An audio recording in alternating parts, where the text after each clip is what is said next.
Hello and WhatsApp guys, क्या हाल है आपके। मेरा नाम है निखिल और आप देख रहे हैं हमारा यूट्यूब चैनल एनसीईआरटी विद निक। तो दोस्तों, आज मैं आपके लिए लेकर आ गया हूँ क्लास 6 की ज्योग्राफी की बुक का 4th चैप्टर, जिसका नाम है मानचित्र।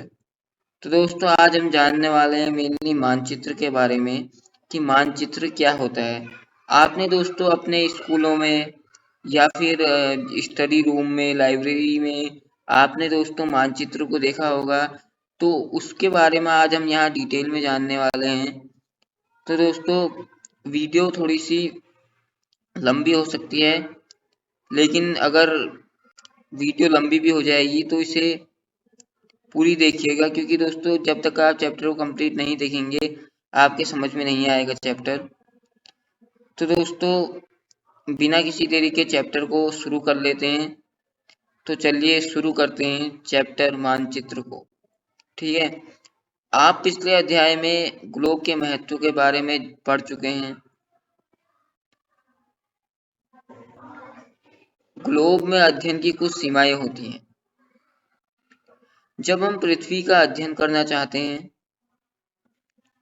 तब ग्लोब हमारे लिए काफी उपयोगी साबित होता है। यानी कि दोस्तों, जब हमने पृथ्वी का अध्ययन करना होता है तब ग्लोब जो है, तब हमारे लिए ये बहुत ज्यादा क्या साबित होता है, उपयोगी साबित होता है। जब हमने पृथ्वी का अध्ययन करना होता है, ठीक है, तब तो हमको ग्लोब की जरूरत पड़ती है जो वर्ल्ड का होता है पूरा। लेकिन जब हम पृथ्वी के केवल एक भाग जैसे अपने देश, राज्यों, जिलों, शहरों, गांवों के बारे में अध्ययन करना चाहते हैं तो ये हमारे लिए उतना उपयोगी साबित नहीं होता। ऐसी स्थिति में हम मानचित्रों का उपयोग करते हैं। तो दोस्तों, मानचित्र क्या होता है अब आपके समझ में आ गया होगा। दोस्तों, क्या होता है कि जब हम किसी जब हम पूरी पृथ्वी की बात करते हैं, पूरी जो हमारी पृथ्वी है दोस्तों, जब हम पृथ्वी की बात करते हैं तो उस समय केवल हम किसका यूज करते हैं, हम यूज करते हैं ग्लोब का। ठीक है, जो वर्ल्ड मैप होता है, जो ग्लोब होती है दोस्तों, आपने देखी होगी वो स्कूलों में धरती वो होती है, उसमें पूरे देशों के बारे में डिटेल होती है। तो जब हमें दोस्तों किसी एक क्षेत्र, किसी एक देश, एक राज्य, एक जिला या एक शहर के बारे में पता करना होता है, तब हम किस चीज का यूज करते हैं, तब हम मानचित्र का यूज करते हैं। ठीक है, मानचित्र पृथ्वी की साइज के एक भाग के पैमाने के माध्यम से चपटी सतह पर खींचा गया चित्र है, लेकिन एक गोलाकार सतह को पूरी तरह से चपटा करना असंभव है। मानचित्र हमारी विभिन्न जरूरतों के लिए आवश्यक है। कुछ मानचित्र एक छोटे क्षेत्र को एवं कुछ तथ्यों को दर्शाता है। दूसरे मानचित्र में एक बड़ी किताब की तरह तथ्य हो सकते हैं। जब बहुत से मानचित्रों को एक साथ रख दिया जाता है तब एटलस बन जाता है। यानी कि दोस्तों, जब हम बहुत सारे मैपों को, बहुत सारे मानचित्रों को एक साथ रख देते हैं तो तब क्या बन जाता है, तब बन जाता है एटलस। ठीक है, एटलस विभिन्न प्रकारों तथा अलग अलग पैमानों से खींची गई मापों पर आधारित होता है। मानचित्र से एक ग्लोब की अपेक्षा हमें ज्यादा जानकारी प्राप्त होती है। यानी कि दोस्तों, जो ग्लोब में हमको जानकारी प्राप्त होती है उससे ज्यादा जानकारी हमें किससे, मानचित्रों से प्राप्त होती है, क्योंकि इसमें दोस्तों मानचित्रों में ज्यादा डिटेल होती हैं। ठीक है, मानचित्र विभिन्न प्रकार के होते हैं, जिनमें से कुछ को नीचे वर्णित किया गया है। यानी कि दोस्तों, मानचित्र के कई प्रकार होते हैं, मतलब अलग अलग प्रकार के होते हैं मानचित्र, कोई एक प्रकार के नहीं होते, अलग अलग प्रकार के होते हैं। ठीक है दोस्तों, यहाँ पर कोई जो बॉक्स दिया है इसे पढ़ लेते हैं। तो आओ कुछ करके सीखें। एक रबड़ की पुरानी गेंद ले, एक एवं उस पर कोई रेखा चित्र बनाए। आप उस पर उत्तर एवं दक्षिण ध्रुवों को भी चिन्हित कर सकते हैं। अब चाकू से इस गेंद को काटें तथा उसे चपटा करने की कोशिश करें। देखें कि किस प्रकार रेखा चित्र का रूप बिगड़ जाता है। ये एक प्रैक्टिकल चीज है दोस्तों, जो रबर की गेंद से होगी, तो इसको करके देखिएगा। अब है दोस्तों हमारा टॉपिक भौतिक मानचित्र। पृथ्वी की प्राकृतिक आकृतियों जैसे पर्वतों, पठारों, मैदानों, नदियों, महासागरों इत्यादि को दर्शाने वाले मानचित्रों को भौतिक या उच्चावच मानचित्र कहा जाता है।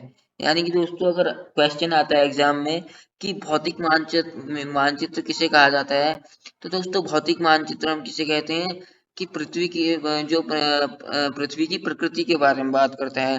प्रकृति में जैसे हमारे पर्वत हो गए, पठार हो गए, मैदान हो गए, नदियां हो गई, तो जो इन चीजों के बारे में बात करते हैं उनको क्या कहते हैं, हम उनको कहते हैं भौतिक मानचित्र। ठीक है।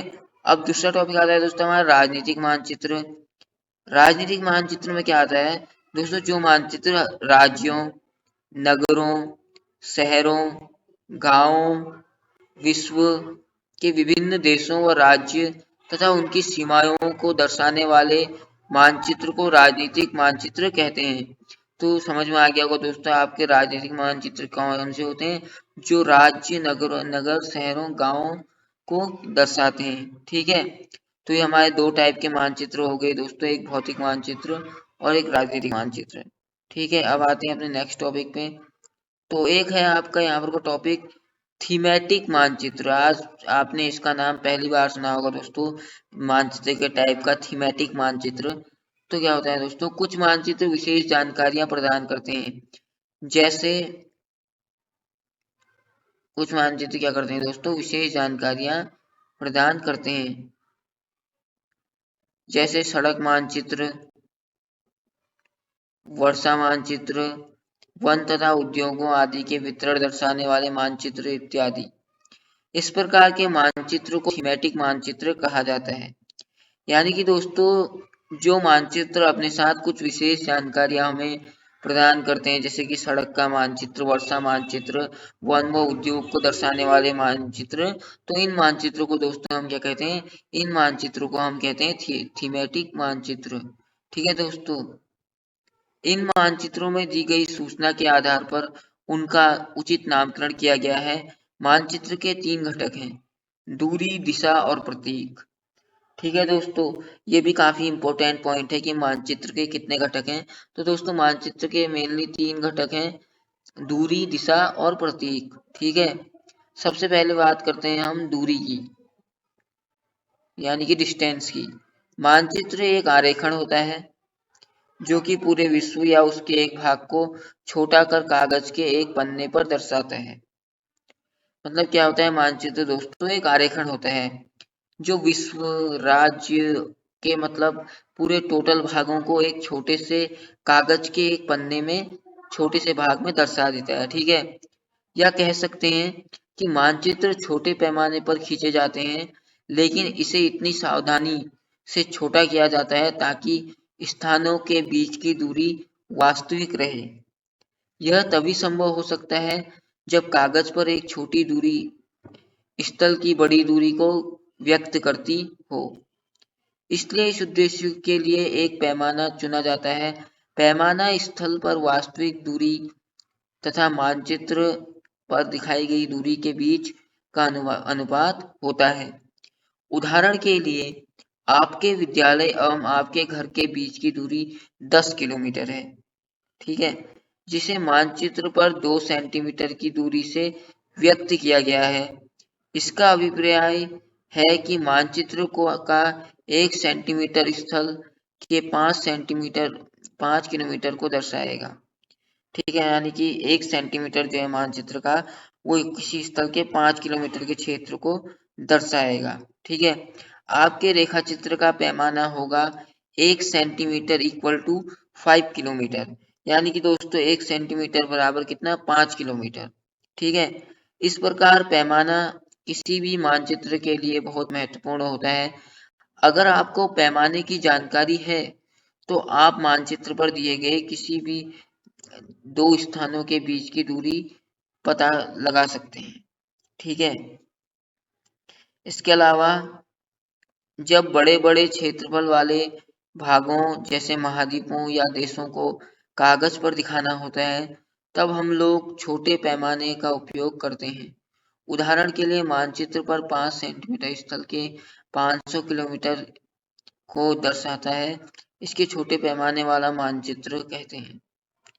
जब एक छोटे क्षेत्रफल वाले भाग जैसे आपके गांव या शहर को कागज पर दिखाना होता है, यानी कि दोस्तों जब हमारे गांव और शहर को एक कागज में दिखाना होता है, उसके क्षेत्रफल को दिखाना होता है, तब हम क्या करते हैं, तब हम बड़े पैमाने का उपयोग करते हैं। जैसे स्थल पर 500 मीटर की दूरी को मानचित्र पर 5 सेंटीमीटर से दर्शाया जाता है।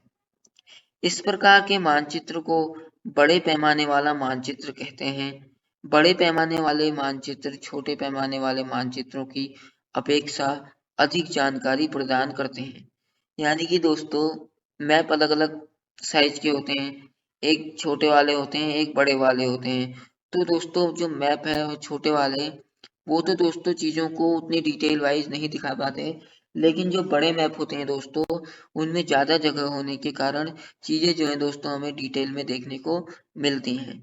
ठीक है, इसके अलावा यहाँ पर ये चित्र है, दूरी के बारे में हमने पढ़ लिया। दूसरा पॉइंट था दोस्तों दिशा। अधिकतर मानचित्र चित्रों में से ऊपर दाहिनी तरफ का निशान, इसके ऊपर अक्षर U लिखा होता है, यह तीर का निशान उत्तर दिशा को दर्शाता है। इसे उत्तर रेखा कहते हैं। जब आप उत्तर के बारे में जानते हैं, तब आपका दूसरी दिशाओं जैसे पूर्व, पश्चिम तथा दक्षिण के बारे में पता लगा सकते हैं। 4 मुख्य दिशाओं उत्तर, दक्षिण, पूर्व एवं पश्चिम को दिखाया गया है।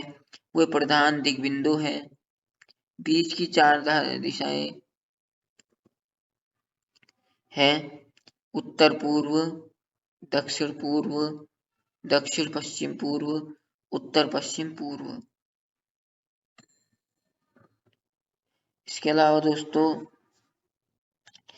इनके बीच वाली दिशाओं की मदद से किसी भी स्थान की सही स्थिति का पता लगाया जा सकता है। चित्र 4.1 से निम्नलिखित दिशाओं का पता लगाइए। 1. विकास के घर से सामुदायिक केंद्र तथा खेल के मैदान की दिशा। दूसरा, दुकानों से विद्यालय की दिशा।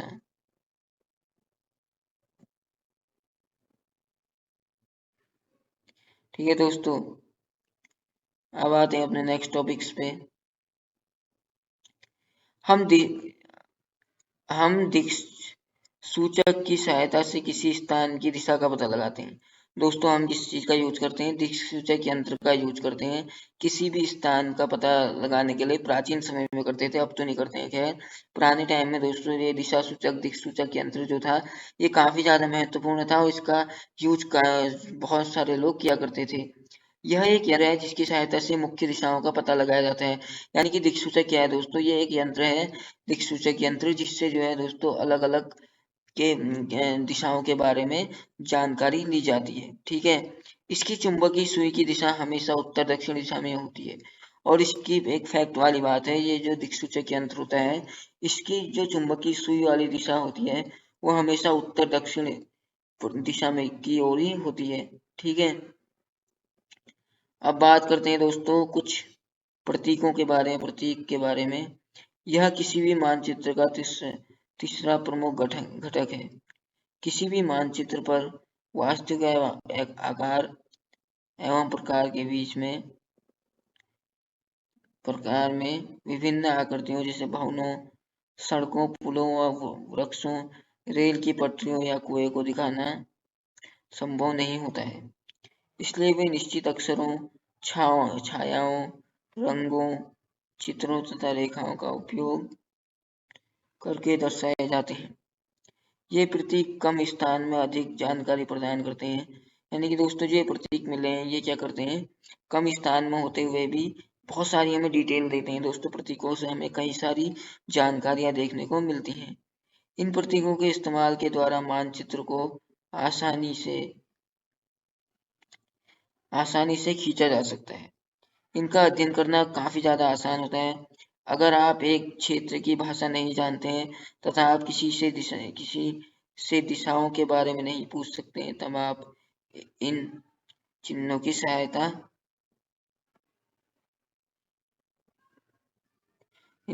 सहायता के द्वारा मानचित्र से जानकारी प्राप्त कर सकते हैं।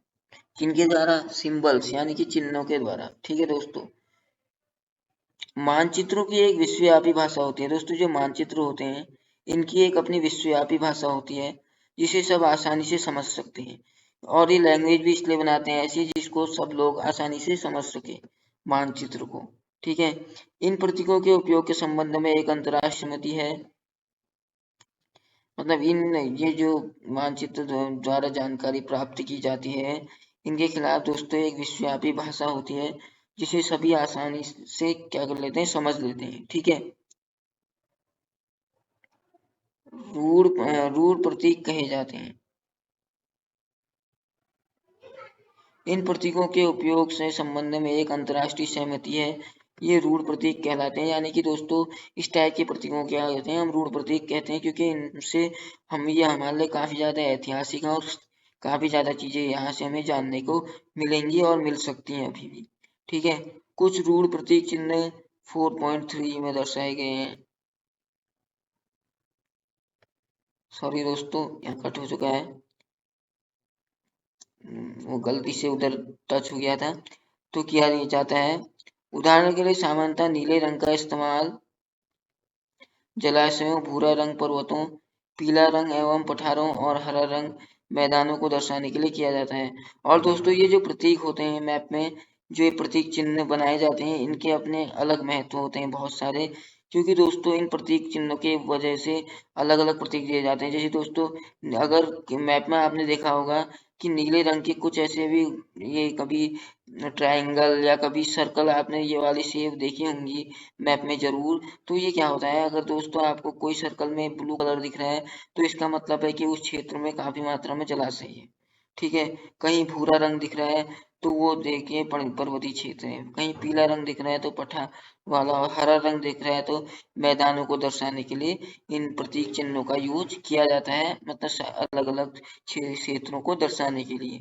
ठीक है, इसके अलावा दोस्तों अब है हमारा रेखा चित्र। रेखा चित्र दोस्तों एक आरेखन है जो पैमाने पर आधारित ना होकर याददाश्त और स्थानीय प्रेक्षण पर आधारित होता है। यानी कि दोस्तों पैमानों पर आधारित नहीं होता रेखा चित्रण, ये हमारी याददाश्त पर आश्रित होता है। ठीक है, कभी कभी किसी क्षेत्र के एक कच्चे आरेखन की आवश्यकता वहां के एक स्थान को दूसरे स्थान के सापेक्ष दिखाने के लिए होती है। मान लीजिए कि आप अपने मित्र के घर जाना चाहते हैं, लेकिन आपको रास्ते को बताने के लिए एक कच्चा आरेखन बना सकता है। इस प्रकार कच्चे आरेखन को बिना पैमाने की सहायता से खींचा जाता है तथा इसे रेखा चित्र मानचित्र कहते हैं। यानी कि दोस्तों इसमें क्या होता है कि कच्चे आरेख को दोस्तों बिना पैमाने की सहायता से खींचा जाता है। ठीक है, तो ये है आपका दोस्तों रेखा चित्र वाला टॉपिक। है दोस्तों हमारा खाका।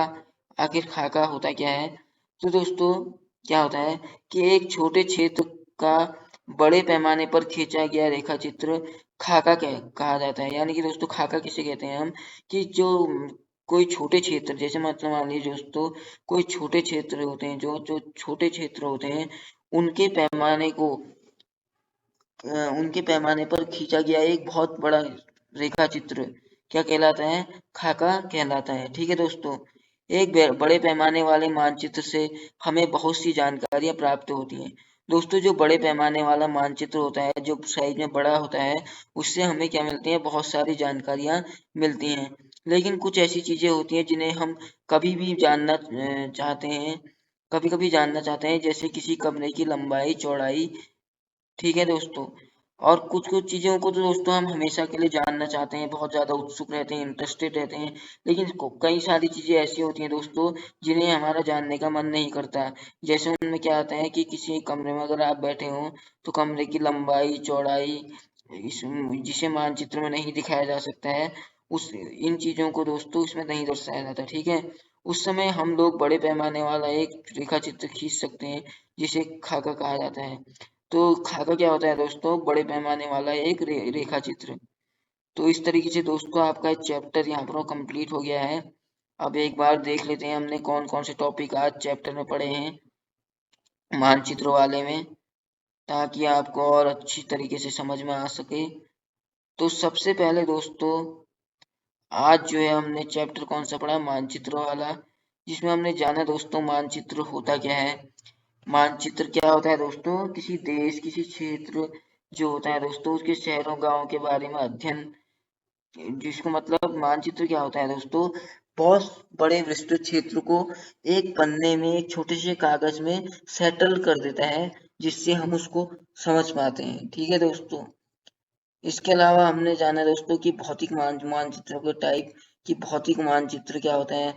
भौतिक मानचित्र क्या होता है दोस्तों, जो कि प्राकृतिक होता है, जिसमें पर्वतों, पठारों, मैदान, नदियों और महासागरों को दिखाया जाता है। दूसरे टाइप का दोस्तों मानचित्र होता है राजनीतिक मानचित्र, जिसमें नगरों, शहरों और गांवों को दिखाया जाता है। ठीक है। और तीसरे टाइप का दोस्तों मैप होता है थीमेटिक मानचित्र। तो इस थीमेटिक मैप में क्या होता है दोस्तों, इसमें जो है उद्योगों के वितरण, मानचित्र, वन उद्योग, इन चीजों के बारे में इसमें होता है, डिटेल होती है। मानचित्र के दोस्तों तीन घटक होते हैं, क्या क्या, दूरी, दिशा और प्रतीक। दूरी के बारे में हमने जाना दोस्तों, दिशा के बारे में हमने जाना, और प्रतीक तो हमको पता ही है दोस्तों किस तरीके से मैप में प्रतीक यूज किए जाते हैं। ठीक है। तो दोस्तों इस तरीके से कई सारी चीजें हमने यहाँ हमें जानने को मिली इस चैप्टर में, और काफी अच्छा चैप्टर था दोस्तों। आई होप आपको ये समझ में आया होगा। वीडियो अगर फर्स्ट बार में समझ में नहीं आई तो दोबारा देख लीजिएगा इस वीडियो को, और बुक से पढ़िएगा इसी चैप्टर को, आपको इंटरेस्ट आएगा इस चैप्टर में बहुत ज़्यादा अब। ठीक है दोस्तों। तो दोस्तों वीडियो देखने के लिए थैंक यू दोस्तों। हम अब मिलेंगे आपसे नेक्स्ट वीडियो में, तब तक का के लिए गुड बाय दोस्तों।